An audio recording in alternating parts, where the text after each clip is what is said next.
We, the people of the United States, in order to form a more perfect union, establish justice, ensure domestic tranquility, provide for the common defense, promote the general welfare, and secure the blessings of liberty to ourselves and our posterity, do ordain and establish this Constitution of the United States of America.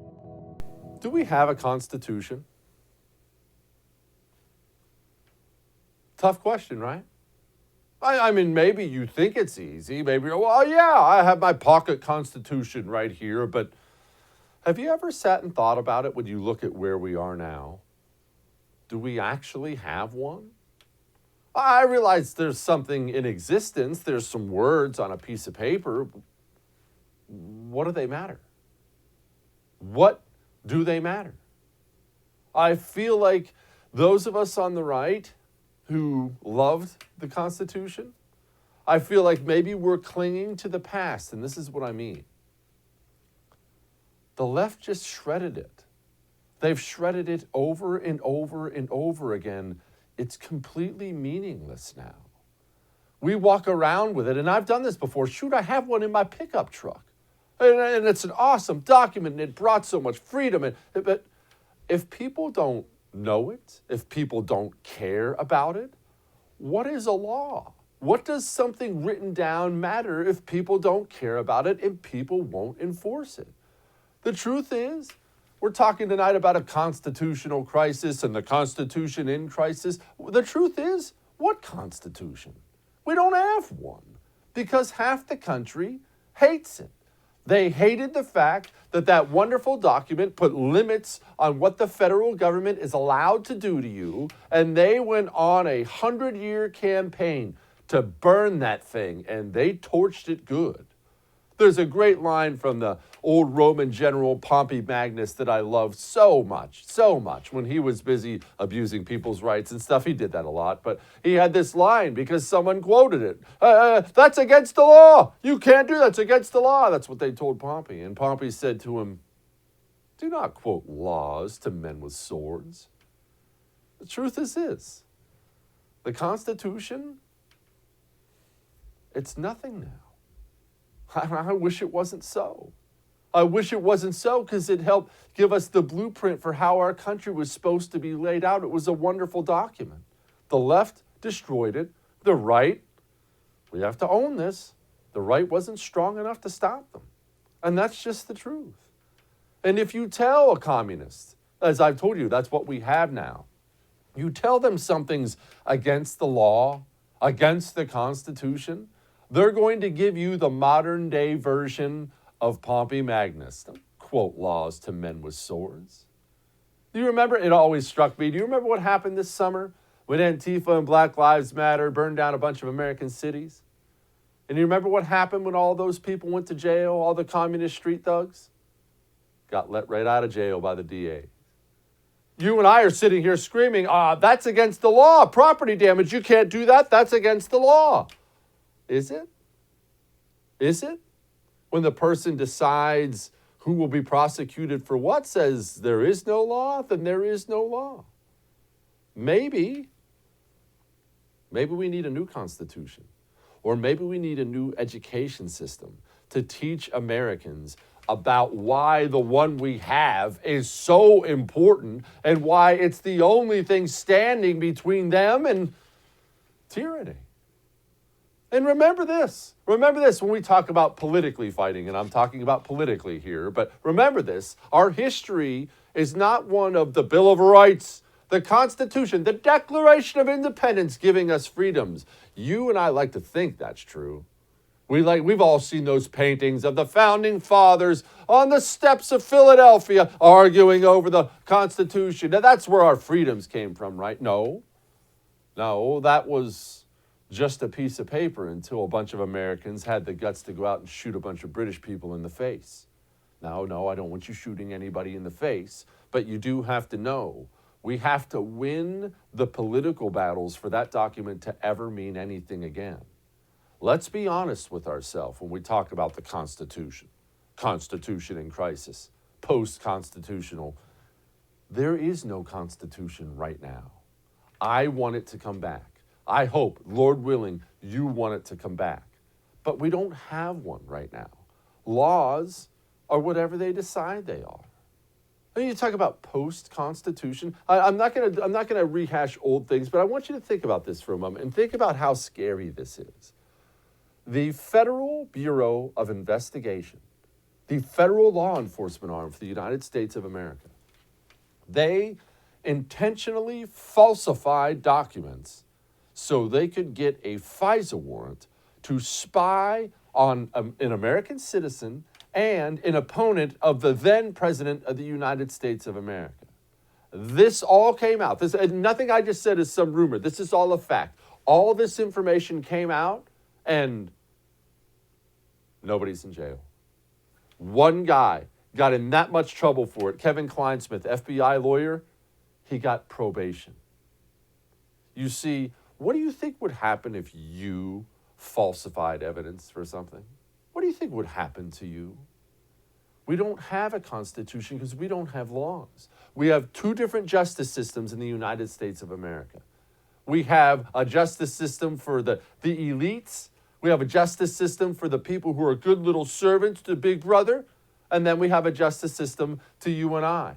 How many of the people in the insurrection on the 6th, how many of them have had their charges just dismissed because the local DA won't press charges?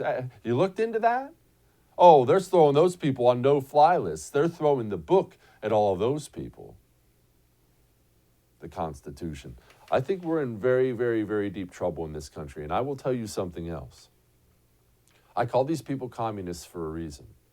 They are. They're cultural Marxists. And remember this about communists. One of the first things they do is tear apart the history of a nation as they're tearing apart the people of a nation. And the only thing standing between America's communists and you, well, it isn't that Constitution. It's the Second Amendment. It's you making sure you're able to protect yourself. That's why they're going after it so hard right now. That's why they're going after you so hard right now. These people, they're not going to get tired.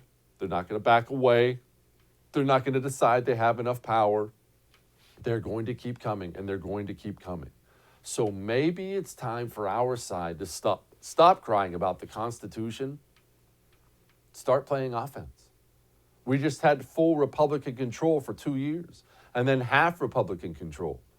I saw a lot of this about big tech crushing people's freedoms, censorship, and stuff like that. I didn't see a lot of action.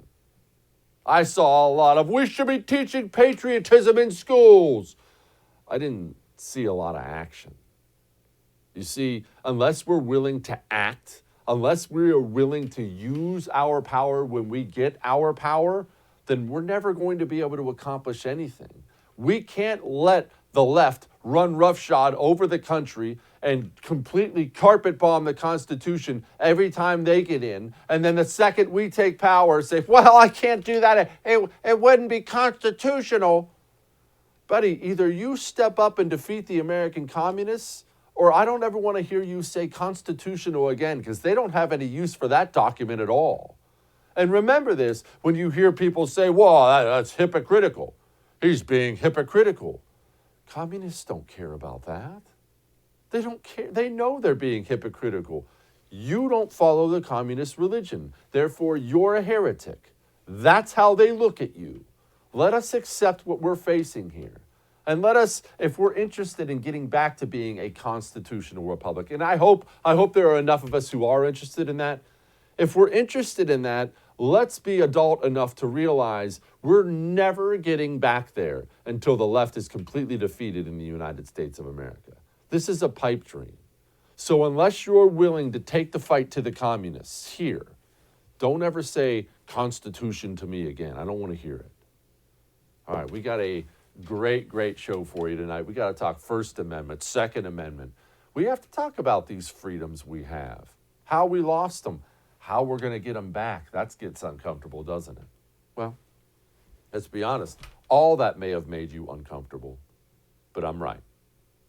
We got a great show. Hang on.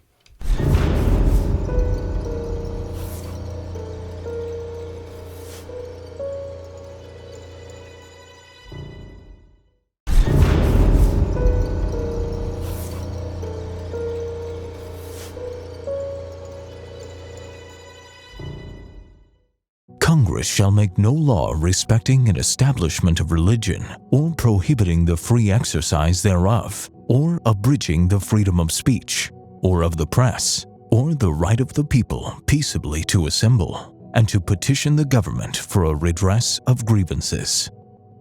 Well, joining me now to talk about big tech and other things is Steve Krakauer with Fourth Watch Media. Steve, I think that big tech is the most powerful entity in America, and I mean that. I think they're more powerful than our politicians, even the President of the United States. I think information is that important. Am I crazy? No, I think you're absolutely right. And I think that, depending on which direction of big tech we're talking about, I think places like an Amazon, which has so much data and is used by so many people around the country and obviously around the world, that's on one side of things. The other one is social media and tech companies there, Facebook, Google and YouTube. Twitter, certainly on maybe a little bit of a smaller scale. These are companies that have massive reach, particularly Facebook and Google. And when you have that sort of reach, that kind of reach is not duplicated anywhere on either side of the aisle in politics. Steve, what do they do with the data? Because we hear about it all the time of Google has this much data and Amazon has this much data and Facebook. What do they actually do with it? Is it somebody thumbing through your messages? What is it? No, I think it's interesting to look at a story that was bubbling up a couple of months ago now, which was about Robinhood and GameStop. And Robinhood is an app, and you are the product there, right? It's free to trade on Robinhood. All they get is your data. They know what you do with it, and they can then sell that data to other financial companies or companies across the spectrum there. So data is hugely valuable because it allows advertisers to target you. I always joke about, I talk about a product, and all of a sudden it shows up in my Instagram feed. How is this even possible? Well, there are targeting methods that all of this just lumped together, and it may not be you personally. They don't necessarily know you or me and what I specifically am doing, but they know me as a data point and what I'm interested in, and then can learn from that and adapt to it. I've always been fascinated why these tech guys, let's say Twitter, Facebook, Amazon too, how they ended up on the left. It seems like such an entrepreneurial Republican type thing, and these guys are all nutballs. Why? Yeah, I think that there's sort of two different things. I don't think that they are necessarily traditional leftist in the sense of they're not necessarily Bernie Sanders or AOC or Elizabeth Warren. In fact, I think that they are, in a lot of ways, feel that that side of it. I think one of the reasons during the 2020 primary, we saw so much money going against Bernie Sanders and towards the more traditional candidates like Joe Biden or Michael Bloomberg was because they see that side of the left so much at odds with clamping down on this innovation and ultimately the financial success that they may have. No, I think that there are certainly social elements to this that find them on the left side of the spectrum. Almost all of them are based in San Francisco, in California. When they're not, there might be in LA or New York. But they are not coming from those traditional centers, which would certainly lean left. But I think that is a big difference than the kind of the AOCs of the world, which actually want to kind of hamper the Amazons of the world. Steve, Amazon, this Jeff Bezos, what is this guy? What drives this guy? I say he's always in a public tussle with Elon Musk. Trump is constantly blasting away. He's the world's richest man, even post-divorce, which is saying something. Where's he come from? Yeah, look, I think that Jeff Bezos is an interesting case study, and I would actually kind of contrast that with an Elon Musk.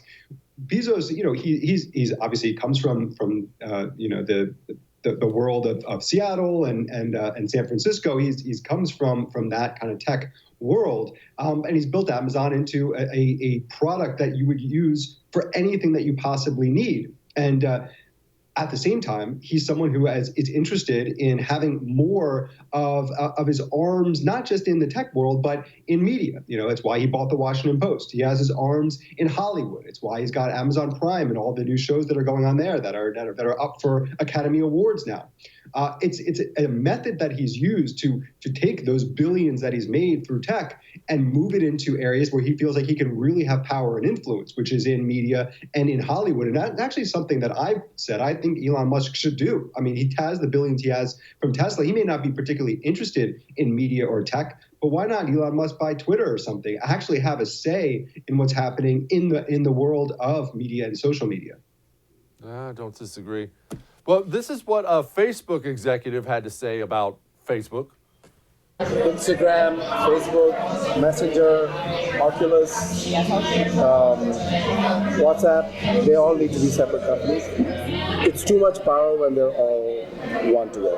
It needs to be broken up the way the telecom companies were broken up and the oil companies were broken up.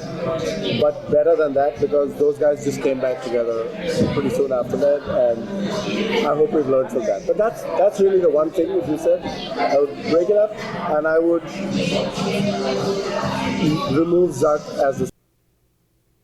Okay, what do we think about that? What do we think about they need to be broken up, this needs to be broken up? I hear these things and I hate these companies, but I don't know who I'm comfortable giving the power to break them up to.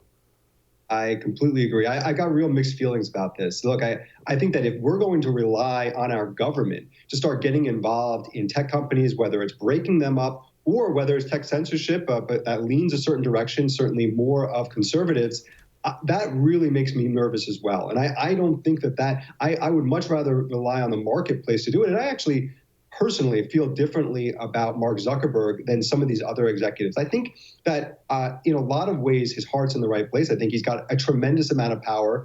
And yes, we are relying on him to do what's right. And that's asking a lot. But I don't trust either political party to start cracking down on Mark Zuckerberg and what he's built. I think that that's a real slippery slope that's going to end up in a lot worse place than if we just use the market to try to crack down on it together privately to go after these companies and what we can do as a whole. See, I don't disagree with you at all there, Steve. It makes me uncomfortable too. But I will be honest, just where I am, I wake up in the morning and I want the government teeny tiny, complete libertarian type. And then I see the damage that tech and media and education and things like that have joined together to do to this country. And by the time I go to bed, I want the National Guard storming the Facebook headquarters. There has to be something in between, right? We can't deny the damage that's being done by these huge organizations who, frankly, don't like America. Yeah, I look at something like what happened with Twitter when the Hunter Biden story in the New York Post was published, and their first instinct was to make it so you cannot click on that link from Twitter, and they would actually ban people who posted that link. It was outrageous, and it was actually really good to see a lot of forces in the media, including from the left, banded together to say this is wrong. And they forced Twitter to reverse that decision. And not only that, they forced them actually to change their rules for the future. Now, Twitter is still censoring conservatives a lot more than they are the left. I think that's absolutely the case. But that is the kind of a win that we need. And that's the kind of method that I would prefer to see than if whether it's the Ted Cruz's of the world or the Josh Hawleys of the world, or even the Bernie Sanders of the world starts getting involved and trying to tell Twitter what they should do. I'd much rather leave it to us to tell Twitter what they should be doing. All right, let's talk about the First Amendment to wrap this up here. Washington Post, they tell a big lie about what Donald Trump said on a phone call with Georgia's Secretary of State election people. They now post a retraction. Well, Joe Biden's president. This retraction does no good about anything at all, and we already lost the Georgia Senate. Why shouldn't the Washington Post be held majorly liable for telling an outright lie and printing it as news? Well, I think that it depends on what we mean by liable. Look, I think that the Washington Post, and I wrote about this in Fourth Watch, should be held responsible for getting the story wrong. It should be called out. And frankly, the ramifications should be the further corrosion of trust that's in the media, which frankly, is already happening and has been happening for the last 4 years during the Trump era, and honestly, even going back decades, because these sorts of stories always getting wrong in one direction has proven that the media that claims to be objective is absolutely not so. But what is the liability there? I support the freedom of speech in the sense of whether it's the press to get stories wrong and then continue and try to get it better the next time or get it wrong again. And slowly, that sort of erosion from the Washington Post will have the ramifications of whether it's losing money, losing power, losing influence, and losing readership, because people are going to no longer trust them. People that are independent, not on any political side, look at a story like that and say, I can't trust anything that our organization says, and that's the kind of penalty I'd like to see across the board. I like it. Steve Krakauer, everybody. Thank you, sir. I appreciate you. Thanks, Jesse. Interesting. It's interesting going forward because, as you know, we want to be small government, don't we? We want to be small this, small that. At the same time, desperate times call for desperate measures. I don't claim to have all the answers. We'll be back.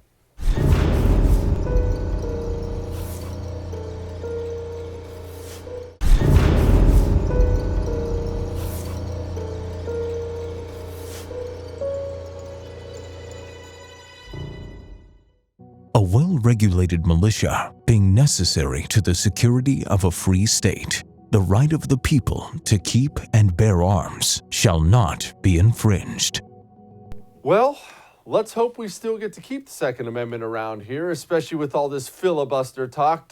Joining me now to talk about that and other things, Diana Muller. She is the founder of the DC Project. Diana, I've never taken the left too seriously on guns. I know they want them. I never felt like they had the power to get them. Now, I'm not so sure anymore. Well, what the left has done and the anti-gun groups have done very successfully is create a campaign and a messaging that is very influential. This is part of the culture war. This is part of what you're seeing with the cancel culture. They have made owning guns and the gun itself the problem, as opposed to the behavior and the criminal behavior that we all know that is actually behind all of the violence. We don't have a gun violence problem. We have a violence problem. Okay, why don't the American people see this, or do they see it? I guess my question is, how many of the average Joe, I know how Diana Muller feels, I know how I feel, and I know how the left-wing nutballs feel. Does the average voter still realize that this Second Amendment is the only thing keeping the wolves at bay?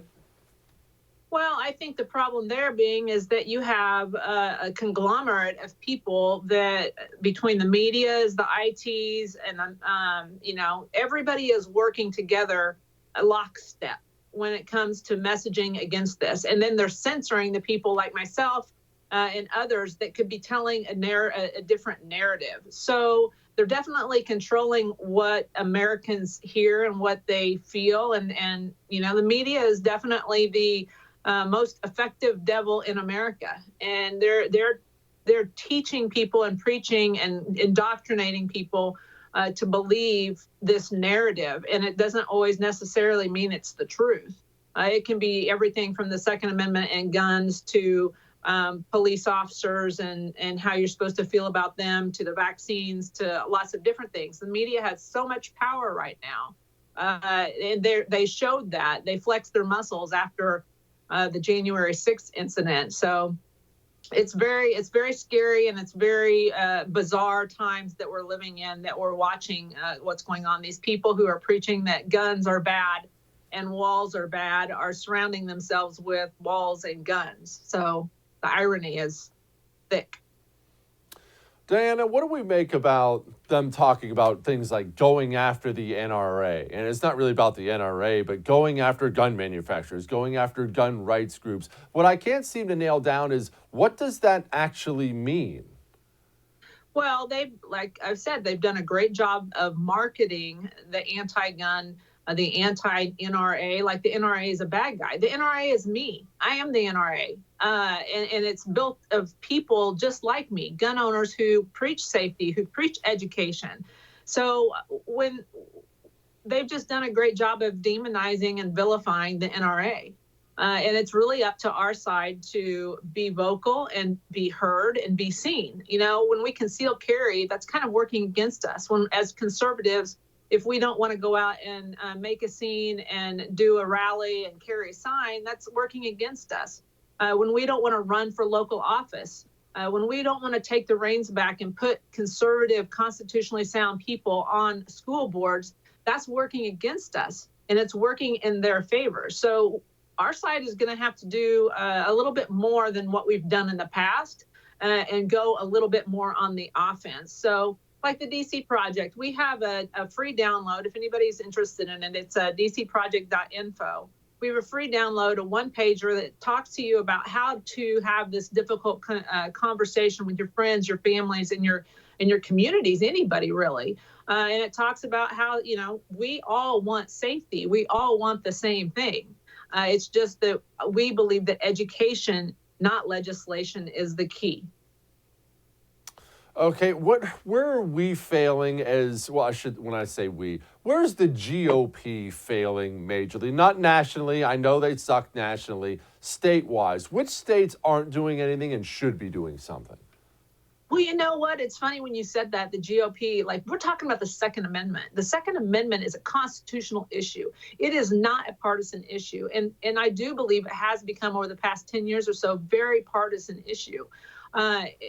In the past, those blue dog Democrats, they understood that the Constitution was a thing, and they respected it, and they knew that their constituents were gun owners. So that's what we have to really start preaching, is that the Second Amendment can be the glue that holds all of our civil liberties, all of our the Constitution, the glue, the fabric of our country. That can be the Constitution and the Second Amendment. Well, Diana, the problem is I agree with you, but it doesn't. It's just a piece of paper. The left hates the Second Amendment. The left hates the Constitution of the United States. Bringing it up to them doesn't dissuade these people at all. So what are we doing absent them to push more gun rights? Well, that's where I was talking about we need to start locally. The DC project is definitely, we started at the national level, but we're pushing out to the state level. And we're trying to be a counter voice and a counter visual to the Red Shirts and Moms Demand Action. They haven't been pushed back on in their entire existence. So the DC project is wearing a teal for 2A campaign. And we're pushing that message out to let that our side know that we have to take a page from their playbook and counter their messages and just be a little bit more offensive in a good way. In a good way. Well, maybe in a bad way too. Look, I love where your head's at, because I love you're talking about playing offense and stopping being on our heels, because they're in a better position now than they've been in a long time to start chopping away at these rights. And I do think they're licking their chops at guns. I think they want guns more than they want amnesty. I would not disagree with you there. And the DC project, we're headed back to Washington, DC to try to get some in front of some people. I mean, the Washington, D.C. is locked down. It's literally, they're not having meetings in their offices. You can't get in the Capitol. American citizens are being denied. If this isn't tyranny, it's as close to tyranny as I have ever seen. Diana Muller, everybody. Thank you so much, ma'am. Thank you. Look, that old saying, it almost sounds like a cliche now. The Second Amendment makes all the rest of them possible. That's true. What do you think? You've seen the way these people have conducted themselves. Think about the 4 years of Trump's presidency. The assaults, the murders on Trump's fans. You've seen the way these people conduct themselves in public. That's when they know there's a possibility of you being armed. How do you think the left will treat you if they finally do disarm you? Well, I would suggest you open up a history book and find out. All right, we'll be back.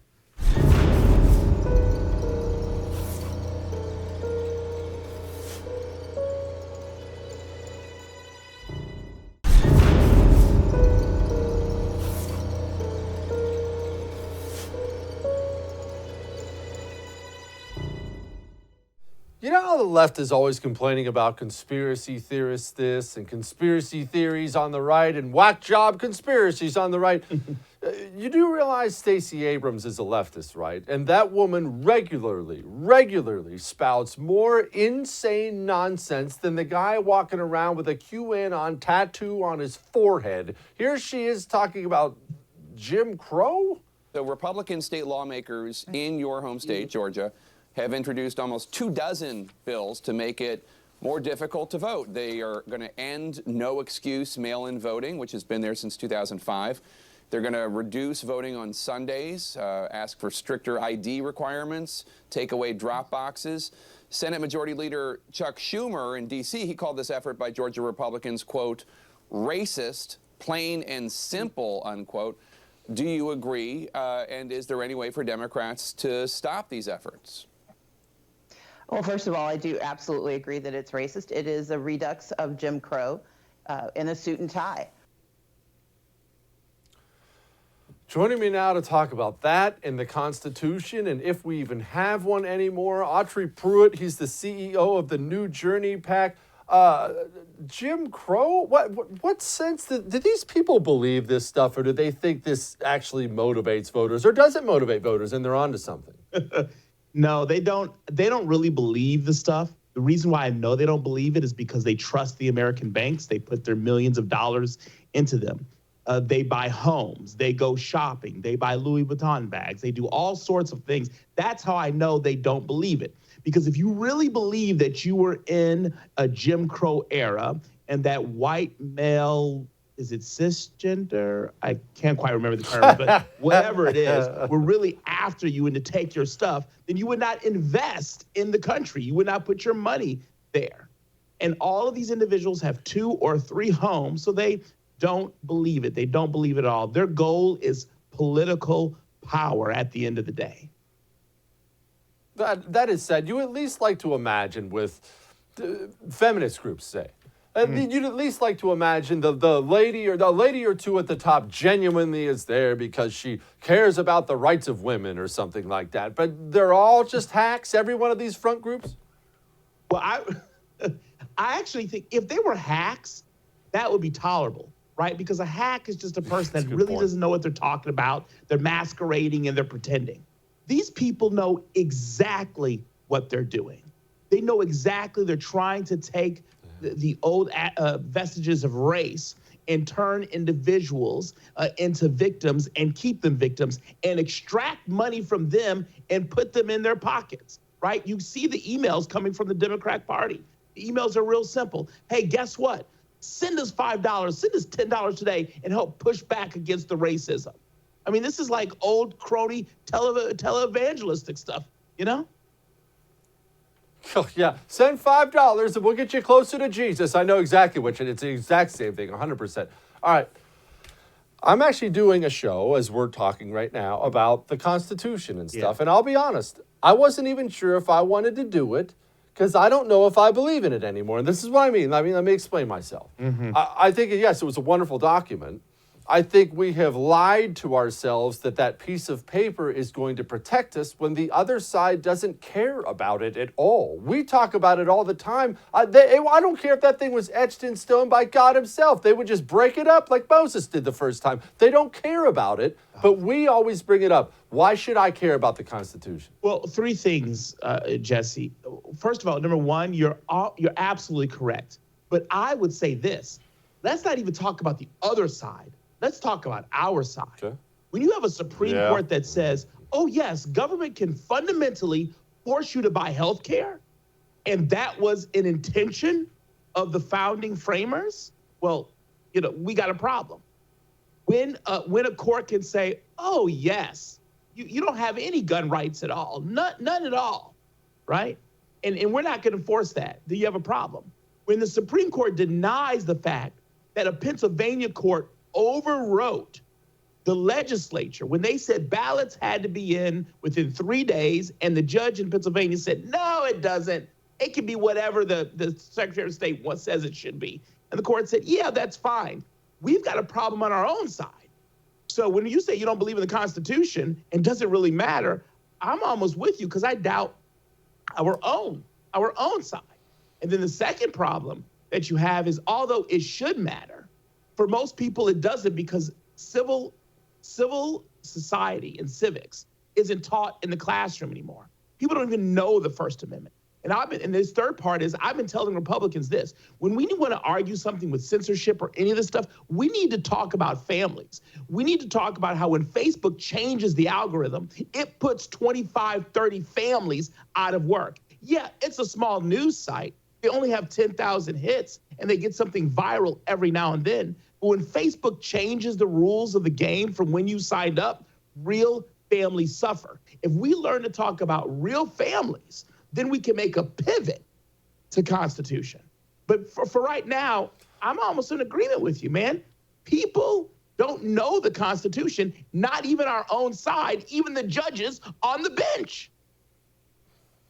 Yeah, oh, don't forget, I don't know what you're talking about, Autry. Don't you know those 9 gods on the Supreme Court gave us permission to have church only up to 25%, which is, of course, what the founders wanted. Of course, it's not like the First Amendment's there at all. And I loved it. Half of our own side thought it was a win. They thought that was a win, that we got permission from the gods and the Supreme Court. I'm floored by it. You're 100%. Think about it this way. Even slaves were allowed to have church. I want us to think about that for a moment. Even slaves, people who the court said, well, you're not really human. You're sort of maybe 3/5 of a human. Even when they got together to worship, the court said, even their master said, well, okay, you want to have church? We'll let you do that at least on Sunday. We'll let you do that. So if slaves can have church at that time, and now all of a sudden we're in 2021, and people can't voluntarily go to a service, we got major problems. And the least of which is individuals not knowing the First Amendment. Because the people that do know it, John Roberts, Brett Kavanaugh, Neil Gorsuch, the people that do know the Constitution refuse to stand up for it.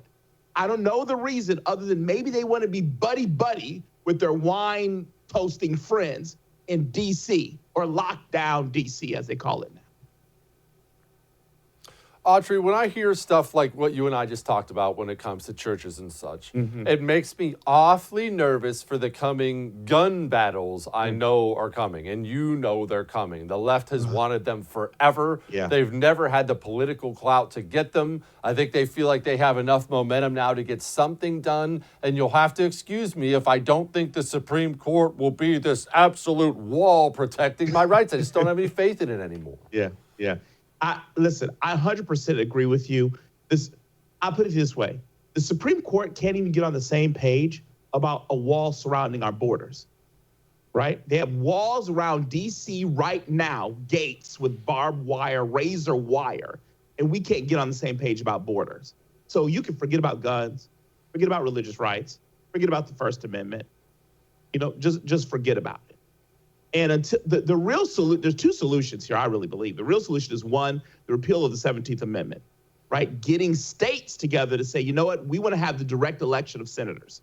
So that way states' rights are protected. I think that would help tremendously. And then two, some people are going to be like, oh, no, it's the law. But I'm saying you need activist conservative judges that are willing to say, forget about precedent. If it's not constitutional, I'm voting against it every single time, and you just got to figure it out.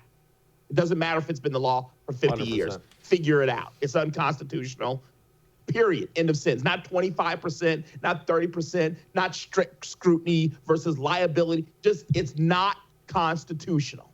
All of these little tests that the Supreme Court puts in there are academic exercises to make them feel better about themselves. They have nothing to do with the fact that an average, ordinary person should be able to take that document, read it, and understand it. And if you can't do that, then it's not constitutional. I'm sorry, end of sentence. It's a job for the states. I agree. Autry Pruitt, I'd repeal the 19th Amendment, but that's just me. Autry, thank you so much, sir. I appreciate it. Thank you so much for having me on board. All right. We'll be back.